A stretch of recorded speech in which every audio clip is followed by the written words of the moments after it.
In the sleepy town of Willow Creek, the Whispering Woods was a place of mystery and fear.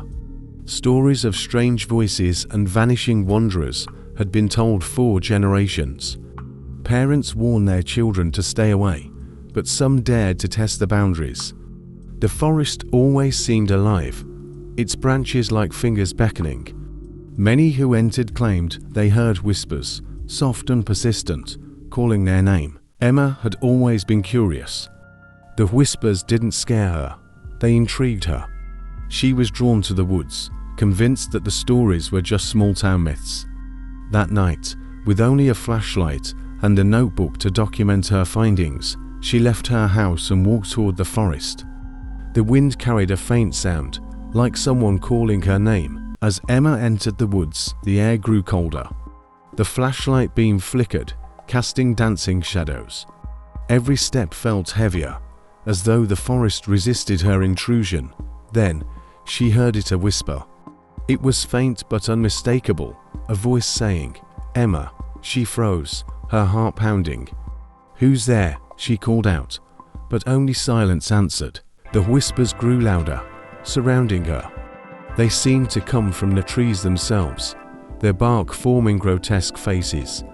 Emma's flashlight flickered again, and for a moment, she thought she saw something move between the trees.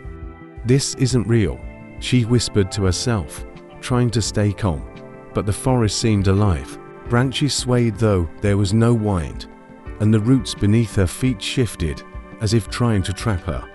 Then, she saw it.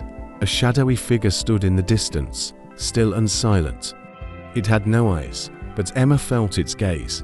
She turned to run, but the whispers grew into a deafening roar. "Stay with us." Emma ran, her breath ragged, her heartbeat echoing in her ears.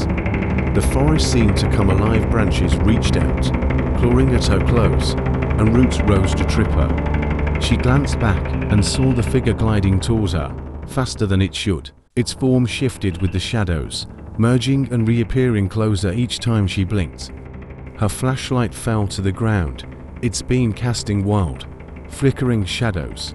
She didn't stop to pick it up. The path ahead was barely visible, but she ran with everything she had. Just as she thought, she couldn't run any farther. Emma broke through the tree line into a clearing. The whisper stopped. The figure was gone. She collapsed to her knees, gasping for air. For a moment, the world was silent, the forest behind her dark and still. She had escaped, or so she thought. That night, Emma lay in bed, unable to sleep. Her body ached, and her mind raced with the images of the shadowy figure and the whispers. As her eyes closed, she heard it again, soft at first, then louder. "Emma." Her eyes snapped open, and she saw a faint shadow creeping along the wall, moving closer.